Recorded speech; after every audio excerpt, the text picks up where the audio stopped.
Welcome to my channel. If you've enjoyed watching one or two of our videos and haven't subscribed yet, click that subscribe button now for more captivating stories like this.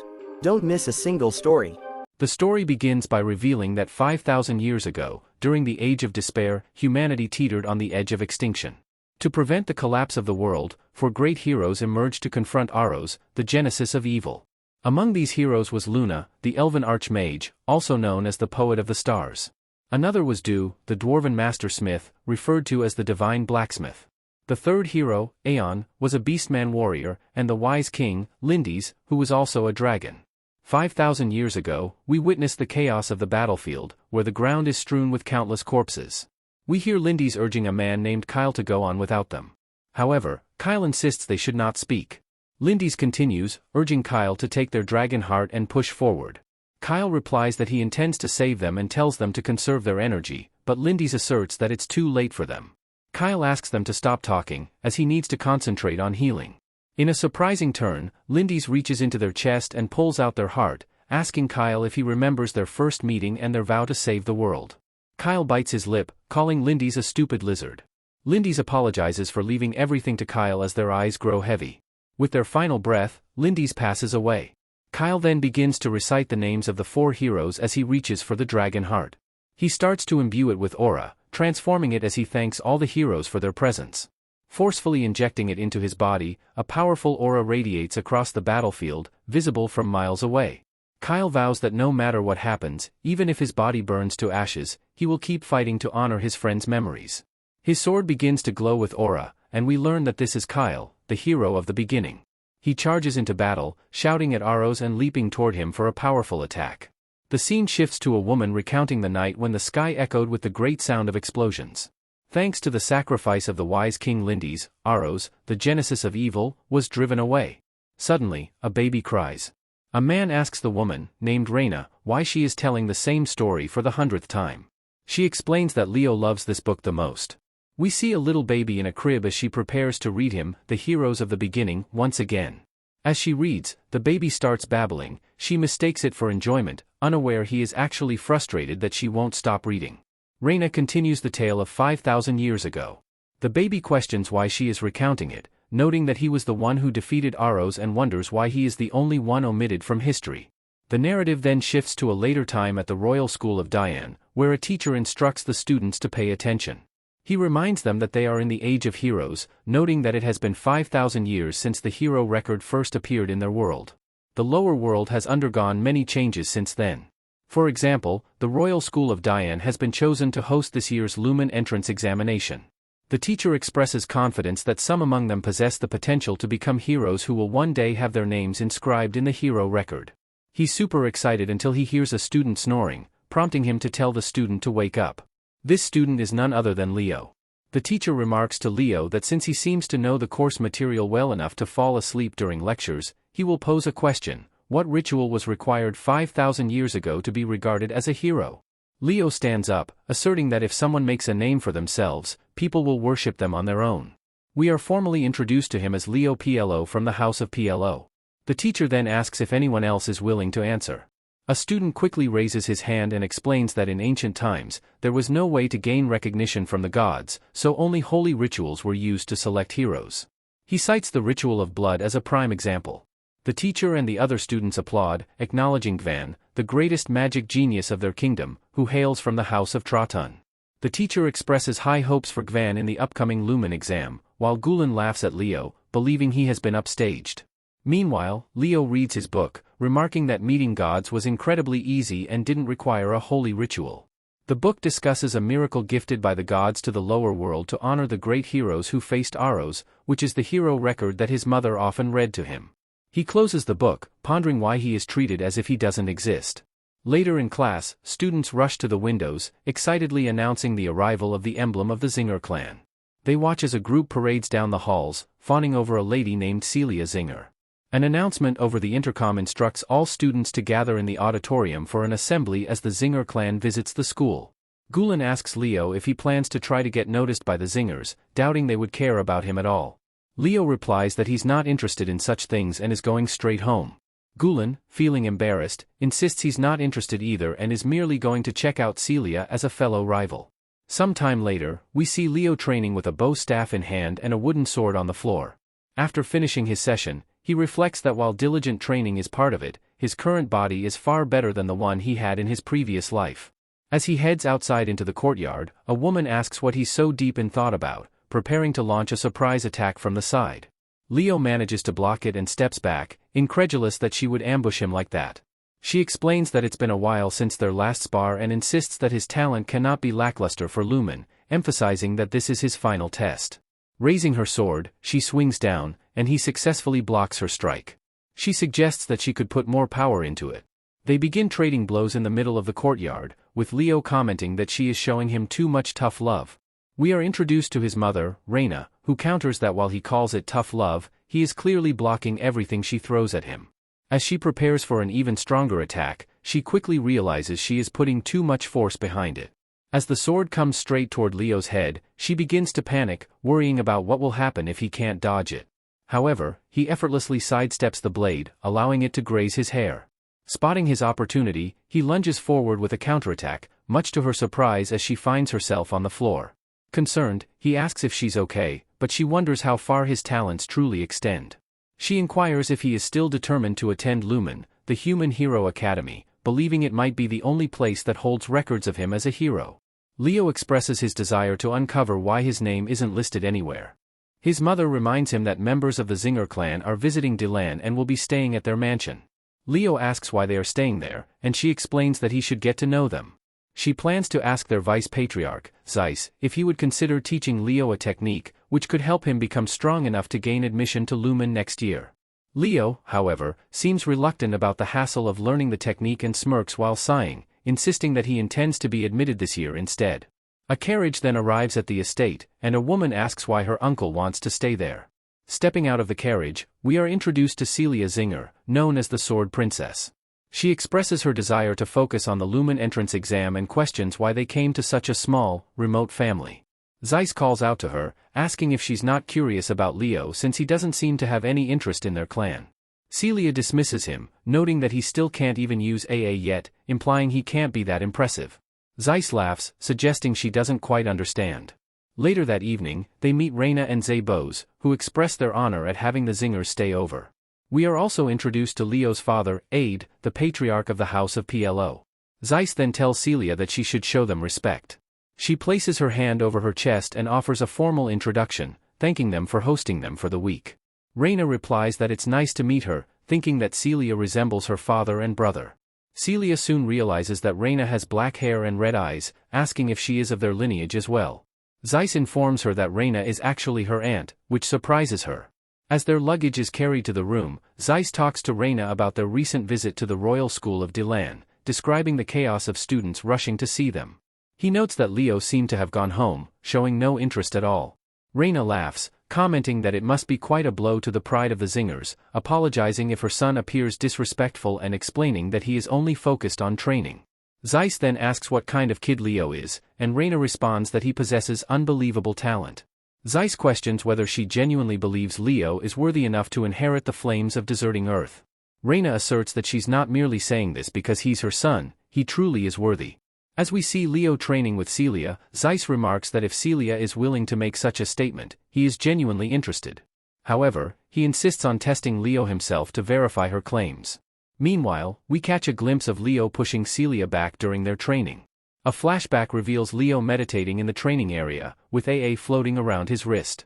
He opens his eyes and looks down, stating that it's about time, he now has a vessel capable of holding everything. He reflects on why he hadn't learned aura yet, accepting it would cause his body to specialize to match that aura, and he would lose the chance to accumulate mana and soul energy. In his past life, if he could have fully controlled that power and presence, he wouldn't have left behind a seedling of disaster. He thinks that first comes aura, but before he can finish his thought, Celia approaches him, asking if he is Leo. He turns around, confused, and sees her standing there with pride. She comments that he appears to have a decent grasp of the basics and offers to guide him in swordsmanship, hoping to earn some approval from her aunt. Leo inquires who she is, and she introduces herself as Celia, saying the world calls her the Sword Princess. He asks if that's really the case and thanks her for considering him, but he insists that he has no intention of receiving guidance from someone of lesser skill. Celia, taken aback, asks if he is really claiming to be stronger than her. He concedes that in a fight to the death, she would likely be stronger since he can't use aura, but sparring with just swordsmanship is another matter. Her eyes narrow with anger as she turns to the practice swords, grabbing one off the wall. She challenges him to spar, stating that if he believes he will surpass her once he learns aura, she will teach him the harshness of reality.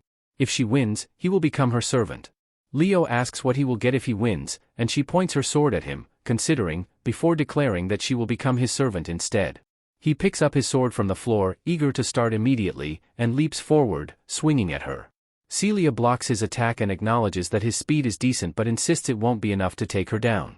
Leo then raises his hands for an overhead strike, prompting her to wonder about his strength as she is forced to distance herself.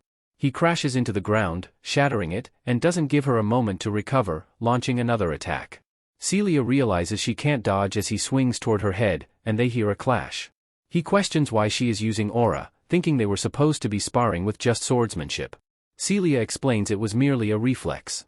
He dismisses her concern, confident he will win regardless. She retorts that controlling aura is a vast difference, akin to heaven and earth. In response, he removes the weighted bracelet from his wrist and throws it to the ground, asking if she wants to test it. Celia can't believe he was using a weighted bracelet the entire time. With a smirk, Leo dashes forward again, this time completely shattering her aura armor. As she begins to lose consciousness, she asks how someone like him can exist, calling him a crazy bastard for his overwhelming strength. We then see Reina and Zeiss walking through the courtyard. Reina spots Leo and calls him over to introduce himself to a guest staying at their household. Leo approaches and bows his head to Zeiss, who informs him, extending his hand for a shake, that he is his uncle. After they shake hands, Reina asks if Leo has met Celia yet. When Leo thinks about it, he turns to see her being carried out on a stretcher, with guards shouting her name and urging to get her to the infirmary. Zeiss inquires what happened, and one of the guards begins to explain. Zeiss can't believe Leo defeated Celia without having learned aura and tells him that's quite impressive. Leo responds that she underestimated him. Zeiss then mentions something about a bet, asking for clarification. Leo explains that the loser was to become the winner's servant, and that Celia will be his maid for the entire upcoming week. Zeiss emphasizes the importance of keeping one's word but reminds Leo that she is from the Zinger family, and he cannot order her to do maid work. He hopes Leo will reconsider the promise and instead accept something as a reward. Leo firmly refuses, stating that this was a wager between him and Celia, and as long as she retains the Zinger name, she must take responsibility. Zeiss asks if Leo truly wants to proceed with this, even though he is offering him the Zinger breathing method. Leo believes that preventing Celia from being humiliated holds no value in terms of learning. Zeiss responds by stating that he is declaring Leo will use the direct lineage of the Zingers as a servant and that the Zinger aura method is worthless. Leo expresses his satisfaction in hearing this. Zeiss then questions whether Leo thinks such a declaration is disrespectful. Leo asserts that he has no intention of insulting the Zingers. He explains that if Zeiss intended to reward him for defeating Celia by teaching him the breathing method, he would gladly accept. However, since it was framed as a gift to alleviate her loss, Zeiss believes that if Celia hadn't let her guard down, she wouldn't have lost to him. Leo adds that even if she had fought earnestly, he still would have won.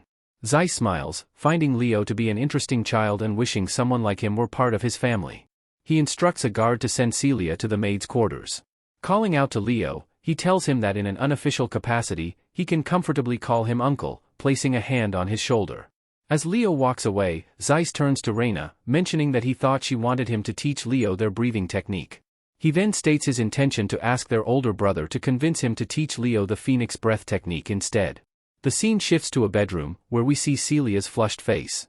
She declares that she is the maid in charge of him for the next week, now fully dressed and looking quite embarrassed. Leo tells her that the outfit suits her, admitting he never imagined she would look so good in maid's clothes since she usually wears something fancy. Celia acknowledges her beauty but adds that if he puts it that way, she can't help but feel annoyed. He clarifies that he didn't mean to upset her and mentions having a friend who praises beauty excessively, suggesting that his habits may have rubbed off on him. We then hear the voice of Dueno, proclaiming that the beauty of the Eternal is unparalleled, and if peace returns to the world, he will spend his life spreading beauty to everyone. Celia sighs, commenting on how Dueno has a cool friend who knows how to appreciate and praise beauty. She notes that while Leo downplays it, Dueno's honesty can be a bit much, especially since Lines is more beautiful than anyone and Luna, for the sake of art, once begged them to pose as nude models, which resulted in them beating him up. Celia wonders what Leo is reading, thinking it might be a training book. He tells her it's just a book he read a lot in his youth, The Great Hero at the beginning. She recalls having read it frequently when she was 5 and questions why he's reading a children's book. Curiously, she walks over to his bookshelf and observes that he seems to really like The Great Hero of the beginning. She notes that any average researcher of The Great Hero would likely be impressed by how neatly he organizes everything, but she notices an unusual number of books about Kyle. Leo explains that among all the deeds of the great heroes, many accomplishments are difficult to attribute to specific individuals, and he believes those achievements are likely his. Celia challenges this, asserting that Kyle is merely a scammer trying to claim the hero's accomplishments. Leo double-checks if she's referring to Kyle, and she confirms that's the general consensus, admitting she feels the same way. Leo is astonished that people think so poorly of him and suggests they go eat breakfast and then train. Celia expresses a desire to train with him, claiming she wants to uncover the truth behind his strength. Leo warns her it may be hard for her to keep up, asking if she will be okay. She becomes irritated, reminding him that she is asserting herself. We then see her on the ground, and Leo explains that when her stamina reaches its limit, her reaction speed slows, creating gaps in her movements, just like what happened now. She questions why he would push his body like this, asking if it's genuinely helpful for training. Leo responds that young people today are weaker compared to the past, and training techniques have become very challenging. He explains that aura allows one to train their body, and if the body is weak, it's pointless. Celia stands up, trembling, and asks what he means by weak. As she starts to vomit, she points her sword at him, declaring she's ready and demanding he not underestimate her. She charges directly at him, but Leo swings his sword downward, knocking hers from her hand and causing her to fall back. Sliding across the ground, she wonders why she can't win. He approaches her, stating it must be tough and asking if she agrees. He instructs her to extend her hand and hands her the bracelet. Celia thanks him, but then collapses under its weight. He tells her that starting tomorrow, she will wear it while they train. The next day in the courtyard, we see Celia gasping for breath, telling him to stop, as Zeiss watches from the background. He remarks that this will be a beneficial experience for her before heading to Lumen. He comments that it might be good for her pride to be humbled at least once. Then, he calls out to Leo, who walks over to see what Zeiss wants. Zeiss mentions he's considering asking the Patriarch for permission to inherit the Phoenix breath.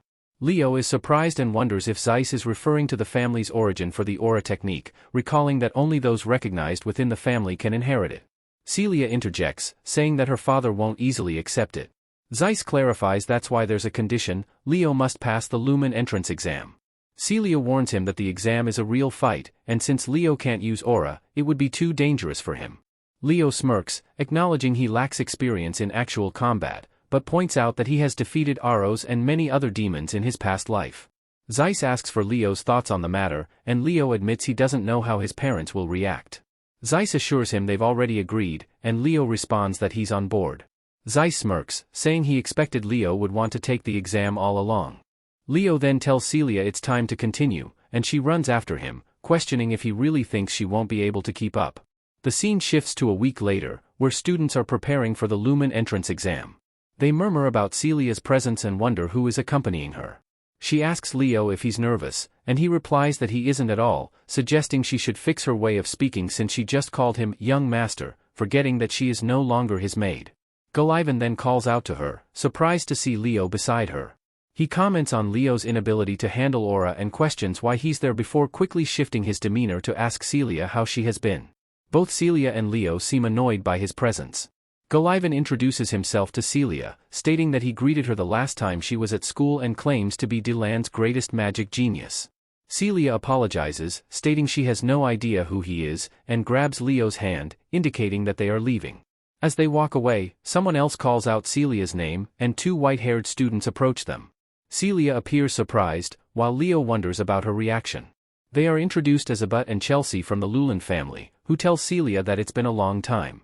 Leo asks who they are, and she explains that they are the Lumen siblings from the same heroic lineage as the Lord of the Empire. She insists that they cannot lose to them in the exam, as the Zinger clan must not be defeated by the Lumen family.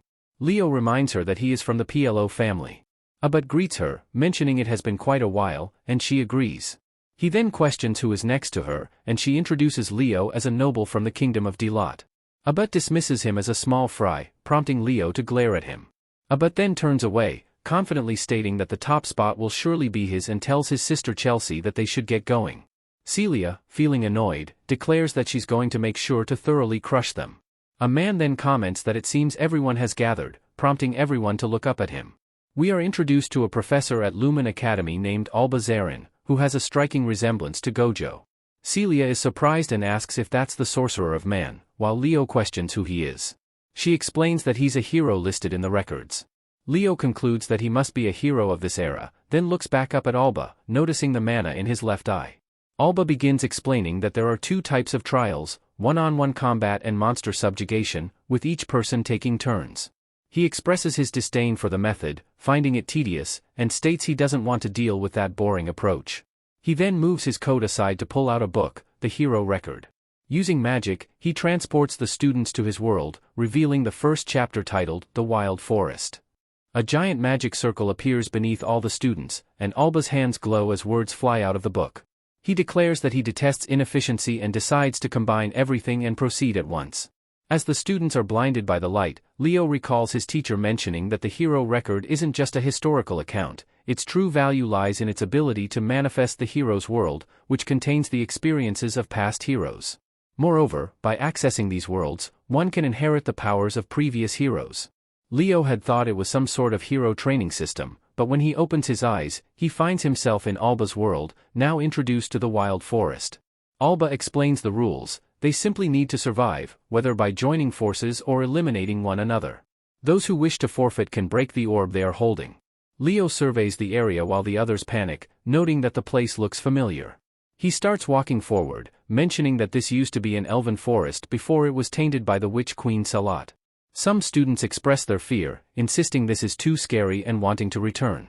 They assume it's an illusion and dismiss it as pathetic, but Leo corrects them, stating that while this world is based on the examiner's memories, everything that happens here is real, and the dangers can genuinely kill someone. He suddenly senses a threat and sidesteps a surprise attack, an arrow striking the ground before him. Emerging from the brush is a familiar voice, Chelsea. She expresses her delight at the chance to eliminate someone from the PLO family. Leo introduces himself as a member of the PLO family, and Chelsea responds by releasing her aura, noting she saw him with Celia earlier. She then summons a weapon called the Wind Lu. Leo remarks that this spell definitely didn't exist in the past, but the basics seem unchanged as he prepares his blade. Chelsea laughs, observing that he still looks relaxed even with her right in front of him. She begins twirling her sickle in the air before launching it directly at Leo with incredible speed. He effortlessly swings his blade, striking the sickle and sending it crashing to the ground behind him. Chelsea asks how he managed to block it, noting she didn't sense any aura and wonders if he possesses an aura attribute that's hard to detect. Leo sighs, stating that her attack was too simple and suggests they join forces instead, since whoever survives the longest earns the most points. As a sorceress, she needs to pass at least one test. Chelsea laughs, explaining that, unfortunately, she is a battle mage. Since he called her last attack simple, she's eager to see how he handles this next one. Leo clarifies that he meant the wind magic was straightforward compared to its potential. She questions whether he really thinks he can lecture her on magic, considering she is a direct descendant of the Lumen family. She then launches another wind sickle along with a wind arrow, but suddenly loses sight of him, wondering what's happening since there's no trace of mana. Leo has already closed the gap, appearing barehanded and ready to unleash some serious moves. As her sickle floats through the air, Chelsea drops to her knees, coughing. He calmly tells her he's going to politely ask her to join forces with him once more. Meanwhile, outside, a screen begins to form, and everyone is buzzing with excitement to watch the exam. When the screen connects, it shows Chelsea tied to a tree, with Leo holding the ropes and starting a campfire, looking like a complete villain. Later that night, the fire is lit, and Chelsea wakes up to see it burning below her, beginning to panic. He asks if she's going to cooperate, and she defiantly replies that she doesn't need anyone but her brother. She attempts to cast another wind sickle, but a red magic circle on her wrist prevents her from using any magic. He informs her that it's a skill designed to restrict magic, but she insists it won't last long due to his limited mana.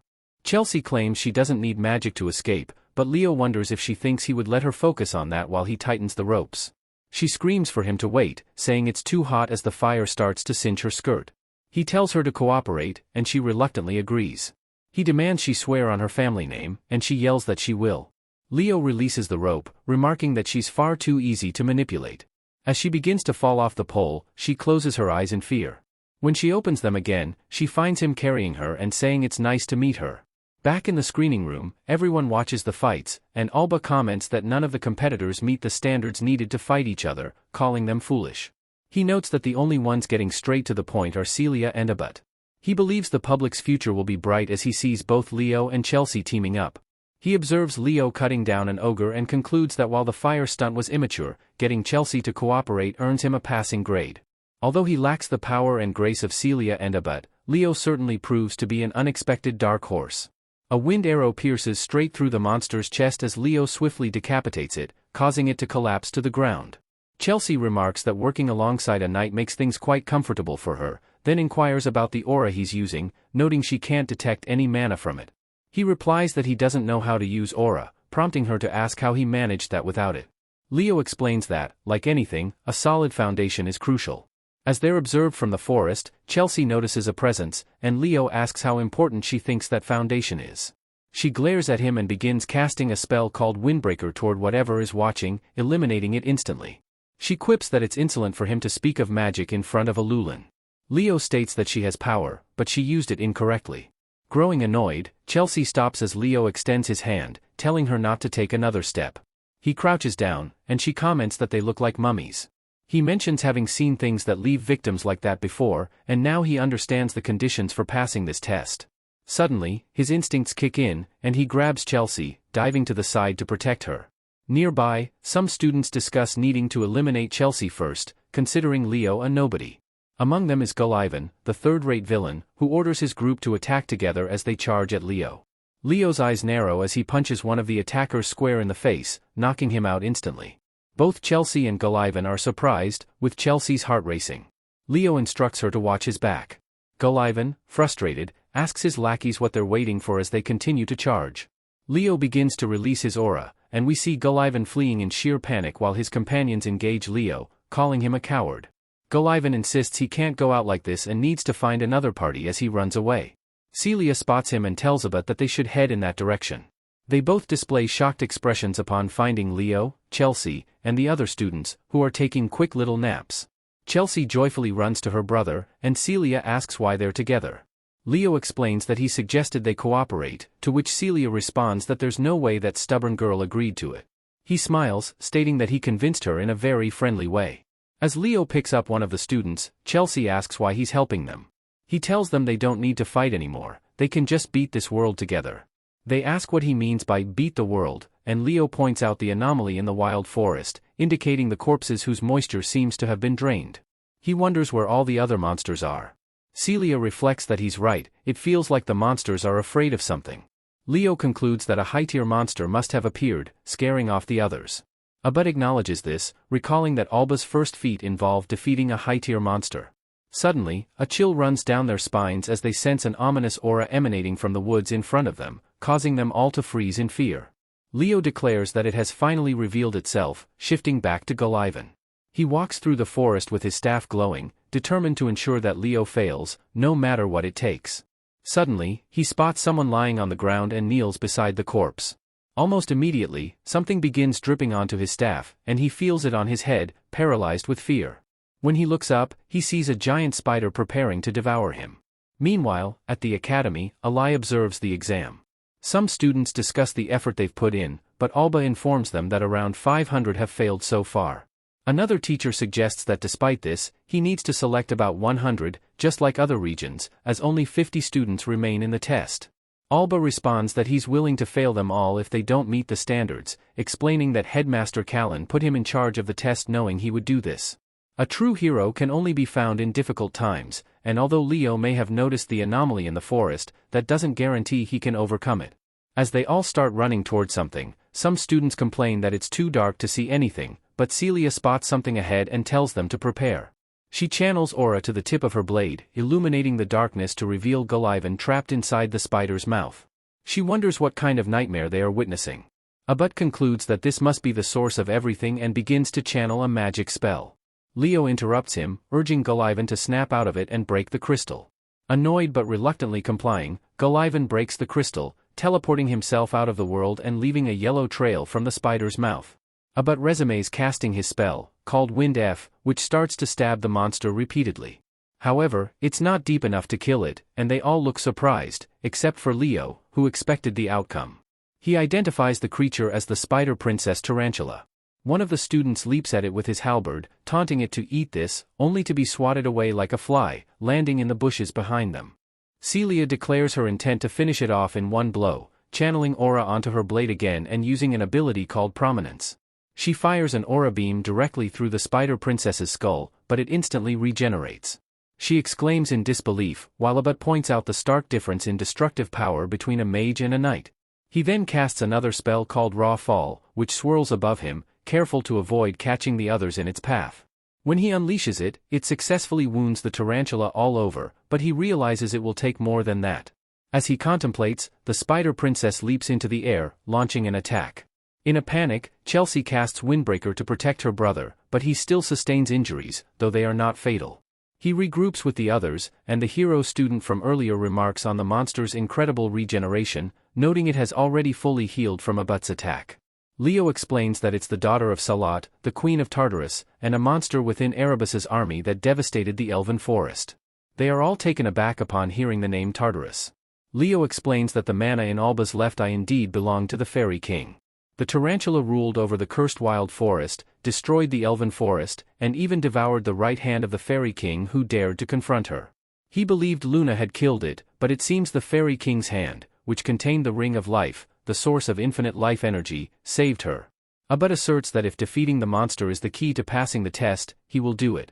Celia questions his confidence as they both unleash combo attacks on the spider princess, but it consumes their strikes without even dodging, simply regenerating each time.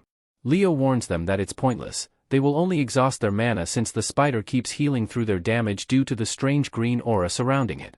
Celia asks for his suggestion, and he tells them they need to work together. Abut refuses, insisting he will be the top scorer, and Celia claims the same. Leo warns that if they don't collaborate, they won't be able to defeat the monster, and all of them will fail. Hearing this, they both freeze. Abut argues that even if they team up, it will take time to set up a killing blow, and no one except the two of them can stall the creature long enough. Celia realizes he's right, and even Chelsea comes to the same conclusion. Leo volunteers to take on the task, but Celia protests that it's suicidal since he can't use aura. He assures them he can buy them 5 minutes. Abut questions what the plan will be if the attack fails. Turning back with a smile, Leo picks up the hero from earlier's halberd, stating he doesn't think that will happen, as fire and wind have always complemented each other. Celia and Abut exchange glances, acknowledging that he's correct. As the spider princess leaps at Leo, he sighs, remarking that this reminds him of old times. He has already severed a couple of the spider princess's legs and continues his onslaught, cutting them off one by one. He notes that it's been a while since he fought a monster from Tartarus and even manages to land a hit on its head. The scene shifts to a small elven child sprinting through the forest, only to become ensnared in some webs, crying out for help. As a tarantula approaches its next victim, the child calls for their mother. We hear a woman's voice commanding the tarantula to back off. When the child opens their eyes, they see a bright light as Luna enters the forest. She questions the tarantula's audacity to invade their land and harm one of their own. With a wave of her aura, she sends the creature fleeing, but she doesn't stop there. Casting magic from her staff, she unleashes a massive attack combining light and electricity. Kyle observes, remarking on the far-reaching influence of Erebus as he approaches the elven boy, asking if he is alright while removing the webs. Back in the present, Leo ponders something, suggesting that they might be at their limit without using aura. He calls out to Chelsea, who is still adapting to the situation, urging her to use wind magic to hurl the surrounding weapons at him. As he dodges another attack from the tarantula, she expresses concern that he might get hurt while moving quickly. Leo reassures her, saying he'll catch the weapons, insisting she act without worry. Chelsea begins to channel her magic, asking which weapons he wants, to which he replies, all of them. Her magic lifts the weapons into the air, and Leo identifies a scimitar and a bastard sword among them. He leaps up to grab the two weapons, declaring to the tarantula that they are just getting started. As he dashes back in, he slices off the tips of the tarantula's legs repeatedly. When his weapons break, he tells Chelsea to send in the next volley, and she complies, launching a knife, a spear, and an axe. Leo continues to skillfully wield the weapons until they break, repeating the cycle. Chelsea notes that he should be their age, yet he appears almost godlike as he faces the Spider Queen with such a variety of armaments. Even Celia and Abad are captivated, with Abad remarking that Leo is not just a small fry. With a cut on his cheek, Leo smiles, affirming he still has his senses. If he can't defeat a creature like this, the others will mock him from the afterlife. He tightens his grip on his blade and charges in again, only to be informed by Chelsea that was the last weapon. Celia interrupts, announcing that she has completed her preparations for a powerful attack. A massive spiral of flames erupts as she and Abad create a fire tornado, burning the tarantula to ash, unable to regenerate. Finally, the ring falls from its stomach onto the ground. Albi's world is cleared, at least the prologue is, and Celia collapses in relief, amazed that Leo managed to hold off the monster for 5 minutes. She goes to commend him, but Chelsea interrupts, exclaiming how incredible he was, likening him to a hero from stories. Clearly taken by her feelings, she admits it. Recognizing her desire to become a battle mage, she expresses her eagerness for him to teach her more about close-range combat. Celia begins to experience PTSD, expressing her hope that Chelsea can truly experience Leo's training at least once. Leo then bends down to pick up a ring, wondering if it's the one he suspects. Suddenly, a small fairy appears before him as the ring emits a golden light. This fairy seems to be Prince Sid from the flashback. Leo asks Sid if he remembers him, introducing himself as Kyle. Sid nods and smiles before returning to the ring. Leo remarks that Sid has become the Fairy King and that, thanks to the treasure Albi found, he has recovered the Eye of Mana. At that moment, an announcement comes over the intercom, indicating that the countdown for the return to the testing ground is beginning. The world around them starts to shatter as they are gradually transported back to their realm. A voice tells Leo that his reward for completing the challenge is the Fairy King's pledge. Leo feels a sense of dimensional distortion and recognizes someone, though their face remains hidden. He is then pulled back to reality.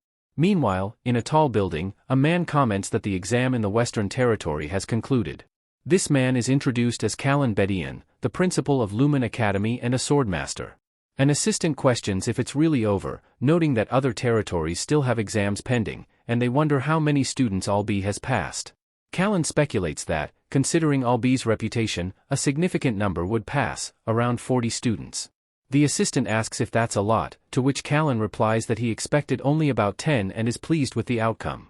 The assistant guesses that Celia and Abad are likely at the top, but Callan mentions he heard it was tough to choose, and someone was recommended as the freshman representative.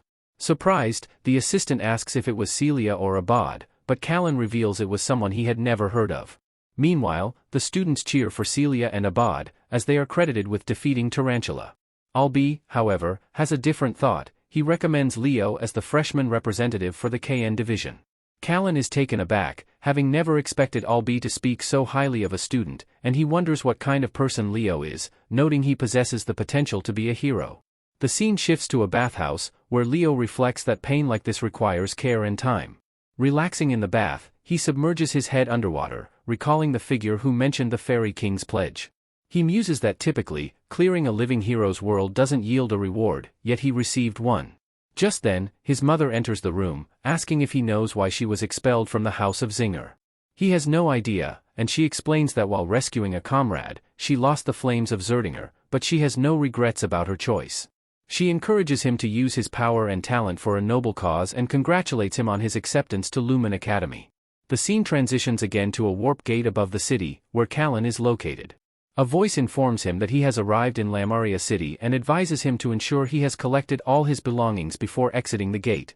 Leo takes in the stunning scenery of the city, which looks incredibly cool, with a castle visible in the distance.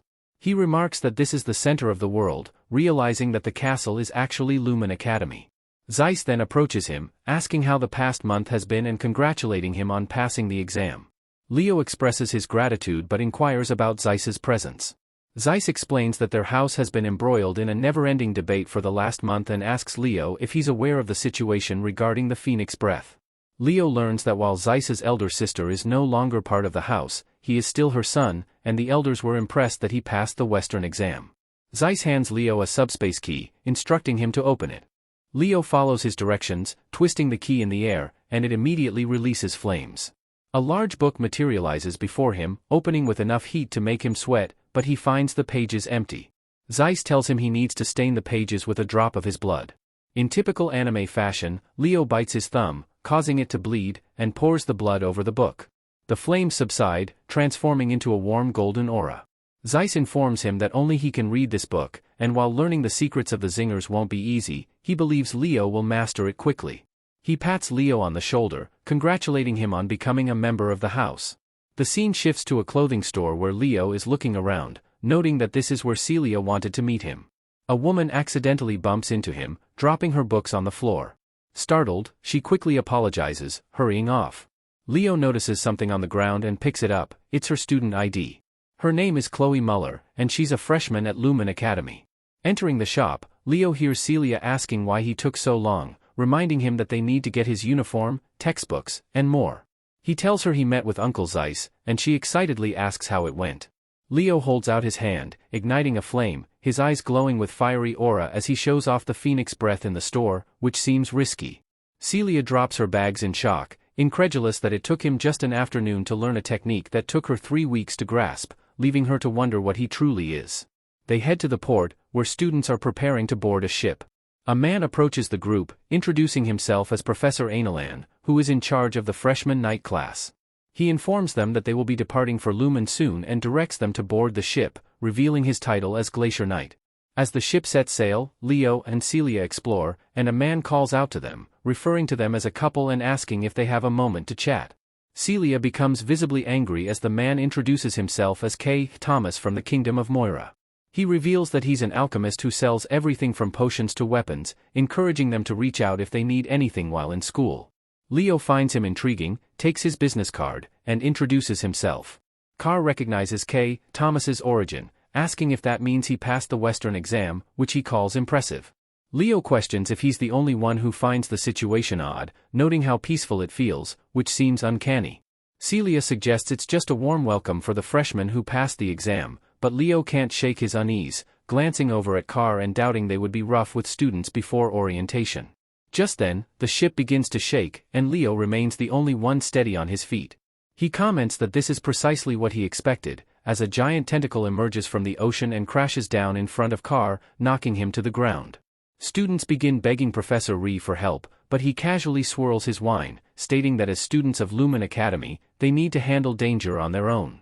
A massive kraken-like creature looms over the ship as panic ensues, causing people to drop their food. Leo springs into action, severing one of the kraken's tentacles and telling Celia to stay calm. She retorts that he should focus on himself while she imbues her sword with heat. However, a tentacle approaches from behind for a surprise attack. The kraken retracts its tentacles only to return with a huge splash. Celia screams as Leo explains that this is typical kraken behavior, reacting to heat with water spray, which annoys her. Suddenly, one of the students is lifted by his foot, prompting Leo and Celia to run toward the kraken, cutting off its tentacle and allowing the student to fall safely back onto the ship. Carr watches from under a table, commenting that it's expected of Celia, the top scorer, but he's perplexed by Leo's incredible strength. Just then, a frozen piece of tentacle nearly crushes him, and he shouts for someone to watch where they're throwing debris. Leo recognizes Chloe, the girl he bumped into earlier, as she floats in the air, using ice magic against the kraken. She tells Carr to stay back if he can't defend himself, and Carr sighs, remarking that the strong never care if the weak get caught in the chaos and wonders how he even got into the academy. Another piece of debris falls, revealing the Lowland siblings, Abad and Chelsea. Abad rushes off, telling Celia that the competition isn't over, while Celia sighs, feeling the same way. Chelsea, however, is distracted by Leo, smiling before turning away, leaving him curious about her intentions. He pours himself another glass of wine, noting that there are plenty of monsters in the lake leading to Lumen Academy, and the kraken is perfect for a welcoming party. As expected, the captains start to distinguish themselves, Chen Shah from the east, Celia and Abad from the west, Chloe Muller from the north, Walden Medan from the south, and Duran Moira from the central region, all of whom are excellent freshmen this year. As they work together to defeat the kraken, Chen takes a large sip, noting that there's one student who impresses him the most, the unknown freshman. He observes Leo's swordsmanship, remarking on his efficiency and how it seems like he can predict the kraken's movements. Smiling, Chen looks forward to seeing Leo in night studies and anticipates this year's students. They finally arrive at Lumen Academy. Some students, like Carr, are on their hands and knees, feeling sick from using up all the potions they brought. He jumps off the ship, declaring they'll need to get accustomed to crossing the lake regularly. Now, they can head to the entrance ceremony. Next, we see the Elra training grounds at Lumen Academy, resembling a massive track. Other students watch the exam, hoping for some exciting performances. The ceremony begins, instructing students to line up by region, with the top scorers at the front. The headmaster is set to say a few words.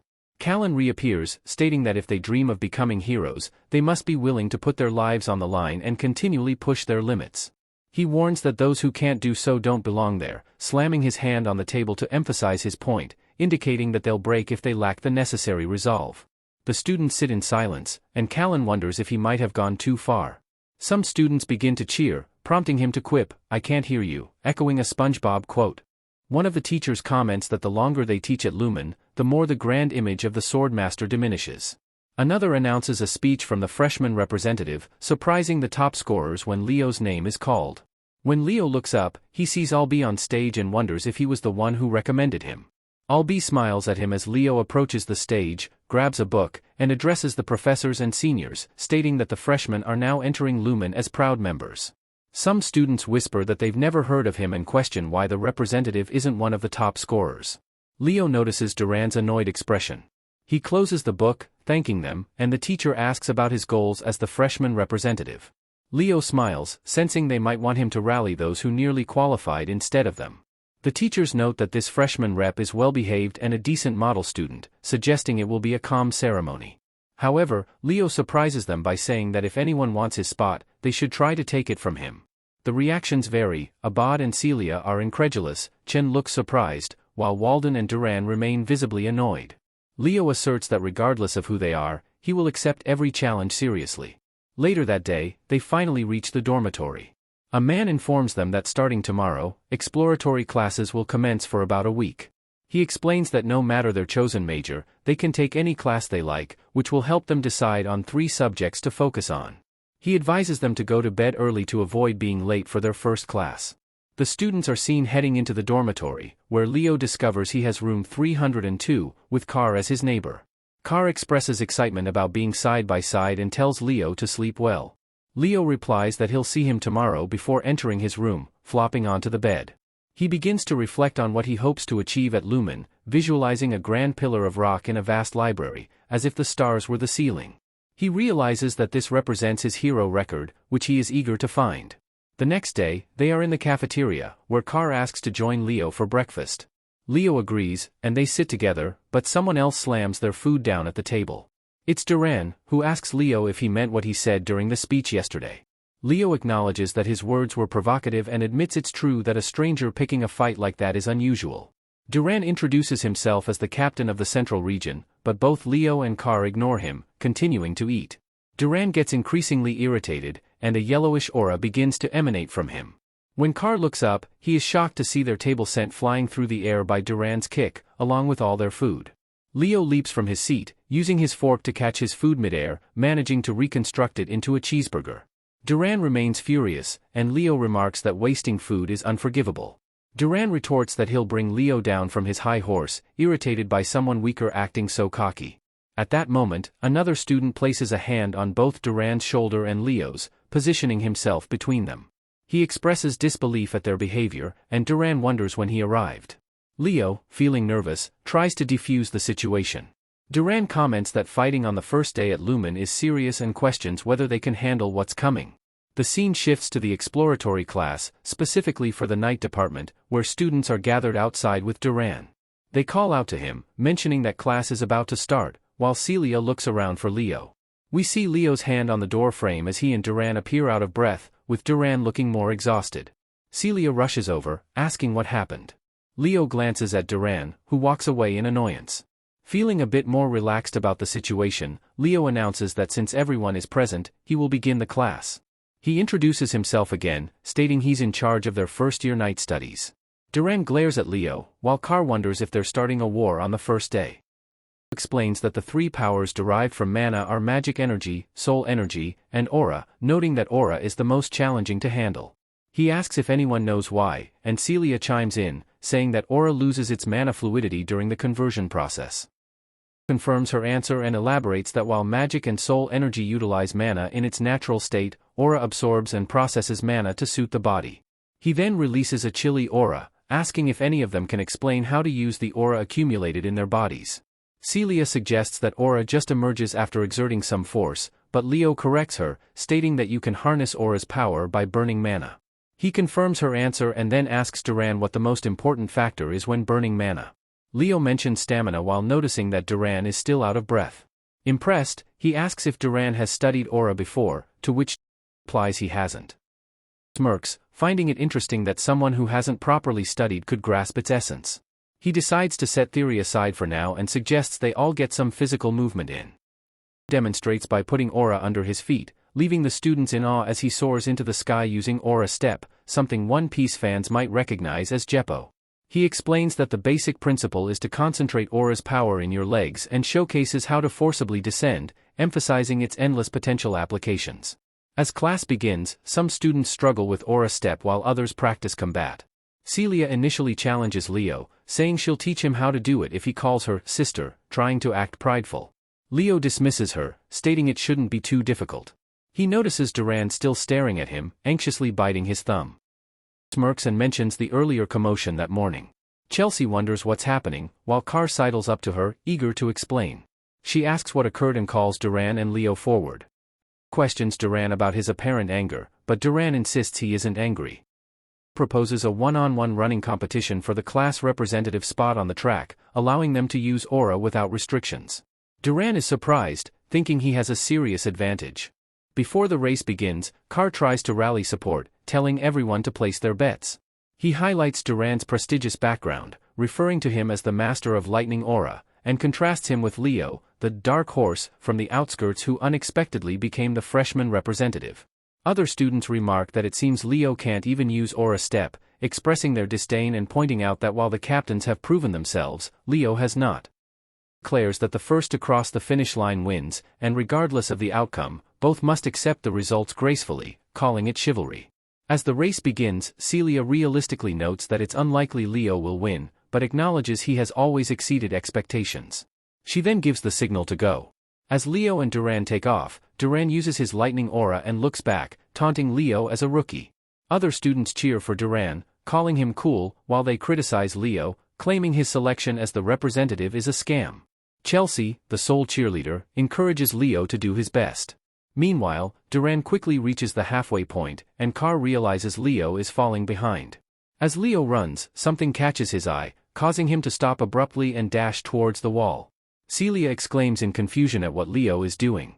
We see him activate his aura step, quickly scaling the stands in the arena. Turning around, he notices Duran already past the halfway mark. Leo begins to channel even more aura into the ground, crushing it beneath him, and then pushes off with tremendous force, creating an explosion. Duran watches in surprise as Leo uses the momentum from the blast to dart ahead, even starting to trash-talk him as he crosses the finish line. Leo slows down, leaving Duran stunned. With a smirk, Leo revels in the disbelief of the other students, who can't believe he beat Duran, known as the fastest among the first years. They comment on how Leo had reportedly never even learned aura step. Celia clarifies that it wasn't aura step, it was Phoenix step. Carr and Chelsea are ecstatic about Leo's victory, while others analyze the race. They acknowledge Duran's use of lightning aura to boost his speed, which was impressive, but note that Leo, despite being slower, showcased superior control by gathering and focusing his aura into a single powerful step. Leo compliments Duran on a great match, mentioning that the outcome might have been different in a long-distance race.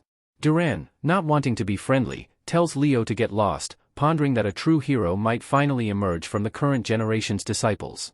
Chelsea rushes over to Leo, expressing her desire to train with him, while Carr feels overshadowed and wonders why she's only focusing on Leo. He then suggests they all head to a cafe, offering to pay. Leo apologizes but declines, saying he plans to listen in on summoning classes.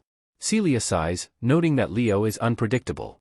As Leo walks away, he reflects on something that's been bothering him, why the Fairy King granted him a pledge as a reward. Typically, rewards in the hero's world are tied to the strength of the world's owner, yet his reward is related to summoning. Albi, his teacher, is a pure magician with no ties to summoning, so Leo would usually have received a magic-related ability instead. Additionally, to make a contract with a fairy, one must go to Fairyland, making the reward currently impractical. Just then, a woman approaches, asking if he's there for the classes. When he turns, he sees East Captain Chen, who greets him warmly. He responds politely, using her full name, but she asks him to call her Xia instead. She expresses surprise that Leo, a student of the KN division, has an interest in summoning. Leo admits he's interested in spiritualism, and Xia notes they'll be seeing each other more often. Leo then asks if she can show him the spirit she's contracted with. She summons a small water spirit and asks if Leo can show his as well. He replies that he hasn't made a contract yet. Xia offers her help, saying he can call on her for advice about spirit summoning.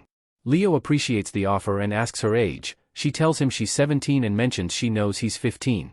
She comments on seeing him talking with Celia, and Leo remarks that she looks very young, possibly even younger than Chelsea. Xia stares at Leo, claiming he just thought of something rude, to which he quickly replies no. She expresses her admiration for his match against Duran, and Leo is surprised she saw it. Xia mentions she was in the crowd and hopes he'll accept her challenge one day.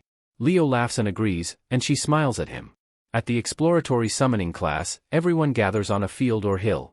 Walden and another female student turn to glare at Leo and Xia. Leo asks if everyone is present, and Xia explains that summoning isn't very popular. He thinks that makes sense but wonders why the class is being held here. Suddenly, a massive black wyvern soars overhead, startling the students. One student falls to the ground in fear, and a woman comments that the wyvern is acting that way because it has taken a liking to him. She introduces herself, hopping off her dragon, and announces that she will be their summoning teacher for the year, Yura Marin. Some students express a desire to become her summon, while Dueno shows up, remarking on her beauty, comparing it to that of Luna and Lindy's. Leo humorously calls him a horny old dwarf, joking that not even death could stop his antics. Yura informs the students that their presence indicates they have potential as summoners, prompting them to cheer in agreement. She declares they will move immediately to the practice area and calls for Carlo, her assistant, as a griffin steps forward under his guidance. Yura instructs the students to pair up and select a griffin. One student hesitates, admitting it's his first time handling them and expressing doubt about his ability. Yura challenges his lack of confidence, saying that if he doesn't think he can do it, he should leave. She hops onto her black wyvern, which raises its wings and screeches into the air, taking off. Carlo urges everyone to hurry and follow her. Some students start playing with the griffins, finding them friendlier than they expected, while others struggle. Xia approaches Leo, asking if she can partner with him, and he tells her to do as she wishes. They begin soaring over the ocean on a sunny day, enjoying the refreshing breeze while following Yura. The students remark that they didn't expect to be riding griffins, but it makes sense at Lumen Academy. Everyone seems to be having a good time. Xia admits she was a bit worried, but the griffin is much gentler than she anticipated. Leo advises her to be cautious, as griffins can be challenging for first-time riders. She asks if that's true even for a kind griffin, but before Leo can explain, Yura takes a deep breath and blows a whistle from her wyvern. Suddenly, all the griffins lock their eyes as if ready to fight, extending their talons and screeching. The students are confused, wondering why the griffins were just calm moments ago. Yura questions whether they truly believe they can call themselves students of Lumen Academy if they can't handle a griffin, urging them to regain control. Xia's griffin begins to act up, and as she starts to lose her balance, Leo grabs her to steady her. He explains that griffins have a strong sense of pride and shouldn't be overpowered. Flustered, she asks what he's doing while he holds on to her. He places his hands over hers, instructing her to follow his lead as he commands the griffin to fly forward. They soar past Yura and Carlo, who remark that Leo's control isn't bad at all. Yura then asks Carlo if the first-class representative is a candidate for the Knight Major. Carlo confirms this, and she wonders if Leo might have a griffin at home, given his skill. Carlo replies that he comes from a non-noble household and doesn't own a griffin. Yura laughs, calling it pure talent and stating that she's found a little gem in Leo. They finally arrive at the practice grounds, known as the Island of Summons, where some students land directly on the beach. As Leo strolls around, he spots a piece of fruit and decides it looks good enough to eat. Just as he reaches for it, a feather drops onto the fruit, causing him to wonder what it is. Xia notices and asks what's wrong, to which Leo dismissively replies that it's nothing. He then removes the feather and feeds it to the griffin. Yura announces that they will be taking a practical exam, prompting questions from the students about what kind of class would hold an exam on the first day, especially during the exploratory period. Yura explains that compared to the other two majors, the path they walk is much more challenging. She asks if anyone truly believes that simply having control over mana is sufficient for summoning. To form a contract with a spirit, one needs spirit affinity, and to control summons, taming ability is essential. This is why the number of summoner heroes is significantly lower than that of the other two classes. However, she notes that compared to other heroes, summoners often achieve far more than the others could ever hope for, asking if that's not the reason they chose this path. The students agree. At that moment, a girl walks forward and asks what kind of exam it is. It's the same girl who had been glaring at Leo earlier with Walden. She introduces herself as Eliza Hergen, from a renowned family of summoner heroes in the north. Yura explains that, as the name of the island suggests, summoning is a form of weapon for summoners, and they will be testing their taming abilities. The task is straightforward: tame a summon in the forest and bring it back. Once they do that and form a contract, the summon will belong to them. Excited, the students rush into the forest. Eliza then calls out to Leo. When he turns, she mentions that rumors about him defeating Duran are spreading and asks if she can expect him to stay in the summoner class. Walden and Shia also watch, curious about his response. Leo heads off, stating he's doing his best. Eliza's expression shifts to one of annoyance. Yura observes that these students are likely to become key members of the first year as she watches them all put in their efforts. As Leo walks by, he overhears two guys discussing why he's venturing so deep into the forest. They decide to let him be, speculating that if he fails, he'll simply return to the Night Major. They wonder if he thinks summoning is easy. After a bit, Leo reaches into his pocket, pulls out the earlier feather, and releases his fiery aura, causing the feather to spark, ignite, and eventually burn away. He remarks that it's just as he suspected when he suddenly hears a loud noise behind him, but we don't see what it is yet. The scene shifts far from the school, where breakfast is being prepared.